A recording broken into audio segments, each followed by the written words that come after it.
Many African countries have been using a money system set up by their former colonial master, France, for decades. This money, called the CFA franc, keeps the African nations tied down and controlled by European powers. But some brave leaders have had enough of this outdated slavery. Mali, Niger, and Burkina Faso are three neighbors saying no more to French rule over their cash. These revolutionary governments are joining forces to create a new currency system that finally breaks their people free from foreign control. This brings us to our topic of today. In this explosive video, you'll witness the defiant acts of these African leaders standing up to Western bullies. You'll learn shocking truths about how the CFA franc traps nations in poverty while enriching Europe. And you'll see the first heroic steps being taken to build a new future of true independence, prosperity, and pride for all Africans. France created the CFA franc money system on December 26, 1945. It was born out of France's greedy desire to control the economies and political systems of its African colonies. French leaders wanted to integrate all their colonies under one money system they controlled. The CFA franc became the forced currency in France's African territories. It allowed the European nation to dominate the economic structures of lands it occupied by force. The CFA system gave France the power to manipulate the money supply, interest rates, and more across all its colonies. France's African colonies sadly kept using the CFA franc even after independence in the 1960s and 70s. This led the former colonial master to maintain its tight financial grip over the new nations. Countries had to funnel money reserves into French banks. They couldn't issue their own currency or control monetary policy without French approval. France advertised the CFA system as promoting monetary unity and economic growth in Africa. But the real purpose was retaining power over its former colonies' money, markets, and resources. The CFA trapped nations in neo-colonial financial servitude to their previous European ruler. The system faced heavy criticism from many Africans. One major issue is the requirement that CFA countries must deposit at least 50% of their foreign currency reserves into the French treasury. This makes no sense for independent nations. Why should they give away half their money to a foreign power? This policy exists solely to let France control its former colonies. Another problem is the CFA's lack of independent monetary policy. CFA countries cannot set their own interest rates, issue currency, or devalue to boost exports. They must wait for France to make any changes to the CFA's value. This strips economic sovereignty from nations using the currency. Worst of all, the CFA is pegged to the strong euro currency used in Europe. This artificially inflates prices for African exports on global markets. It makes CFA countries uncompetitive compared to cheaper producers like China. The overpriced exports prevent industrialization and force nations to rely on just selling raw materials abroad. This system clearly undermines the economic freedom of African states. It traps countries in a neo-colonial model favoring foreign corporations and elites over local business development. No sovereign nation should allow this subjugation. Mali had attempted to break free from the CFA 1 year after achieving flag independence from France. The newly liberated West African nation of Mali took a pioneering stand in 1962. Its defiant leaders refused to accept France's continued monetary control through the CFA franc system. Mali's government made the historic decision to ditch the colonial-era CFA and launch the country's own currency, known as the Mali franc. This bold move sought to finally sever all financial ties and reassert full economic sovereignty over their affairs. But France's response was harsh and uncompromising. The former colonial power fiercely opposed Mali's audacious attempt to free itself from France's CFA monetary shackles. Intense French opposition combined with internal political divisions rapidly undermined the fledgling Mali franc. Within just 2 decades, Mali's revolutionary new currency had crumbled under immense pressure. The nation's leaders were forced into the humiliating reversal of shamefully rejoining the very CFA bloc they had courageously tried to escape. France's overwhelming counterattack left an indelible scar. For over 30 years after Mali's failed monetary rebellion, no other former French African colony dared attempt a similar break from the CFA system's suffocating grip. However, a new alliance has been formed to revive the push for African monetary sovereignty. 3 neighboring nations have decided to join forces to form the Alliance of Sahel States.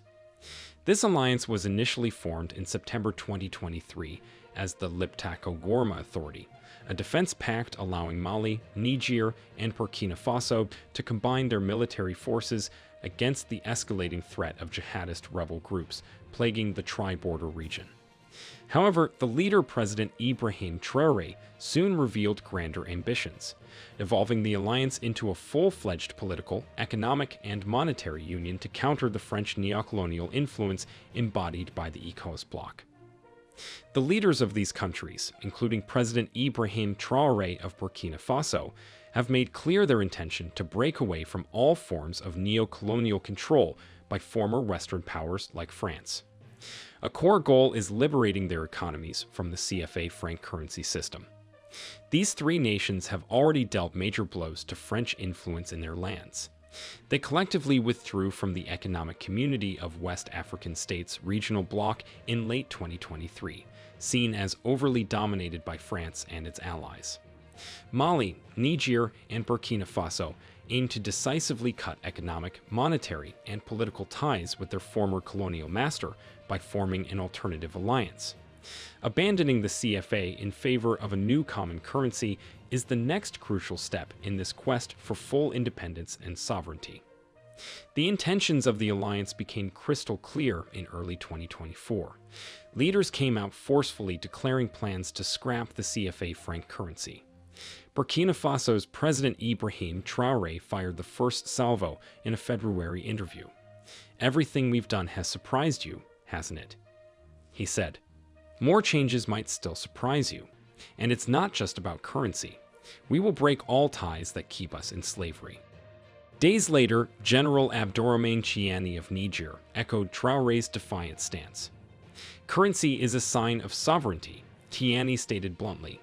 "The Alliance of Sahel States is recovering their full sovereignty.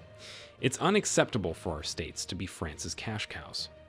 Such fiery rhetoric reveals the intense determination to sever monetary links with France. These leaders view the CFA as a symbol of ongoing slavery, robbing their people of true independence decades after achieving flag freedom. Yet these leaders move forward undeterred, entrenching a rift that could ultimately shatter the ECOWAS Union if other members lose patience with the hardline boycotts. This open revolt has inspired ordinary Africans fed up with France's oversized role in their affairs. Recent protests in ECOWAS states like Senegal and Ivory Coast saw angry mobs burn French flags and businesses while demanding their nations also quit the CFA currency. If Mali, Niger, and Burkina Faso successfully transition to their planned new era, other French ex-colonies may very well follow their trailblazing lead in asserting full monetary independence. France's economic influence would rapidly diminish across its former African empire. Beyond just the Francophone sphere, the Sahel Trio's defiance emboldens a broader Pan-African pushback against lingering outside dominance, be it French, American, Chinese, or any other foreign power. Their stubborn prioritization of sovereignty resonates with a rising generation yearning for true self-determination and dignity. When Mali briefly launched its currency in 1962 before being ruthlessly quashed, it could never have imagined that over 60 years later, a revived bid to destroy the last financial chains tying the African continent to its former European colonizers would occur. But the revolutionary alliance between Mali, Niger, and Burkina Faso embodies a profound renaissance of African self-determination that simply refuses to accept antiquated systems of outside economic control and exploitation any longer. By following through on ditching the CFA franc in favor of a new homegrown common Sahel currency, these plucky Sahel nations would etch their names in the history books as true vanguards of monetary liberation from neocolonialism. Their audacious pursuit is an inspirational call to arms for all Africans to finally cast off the shackles of the past and earn the full economic autonomy and sovereignty that is every people's birthright in the modern world. While a rocky transition fraught with risks surely lies ahead, The alliance of Sahel states appears unwavering in its conviction that severing all fiscal ties with France is a worthy sacrifice. Only then can their beloved homelands achieve true freedom, dignity, and self-respect as masters of their own destiny at last. We've come to the end of this video. Do you think the Sahel nations' defiant moves to ditch the CFA franc will inspire a continent-wide monetary revolution? Share your thoughts in the comments below. Do not forget to like this video and subscribe to the New Tourist channel. Turn on notifications too so you get notified whenever we upload videos like this. Thanks for watching and see you in our next video.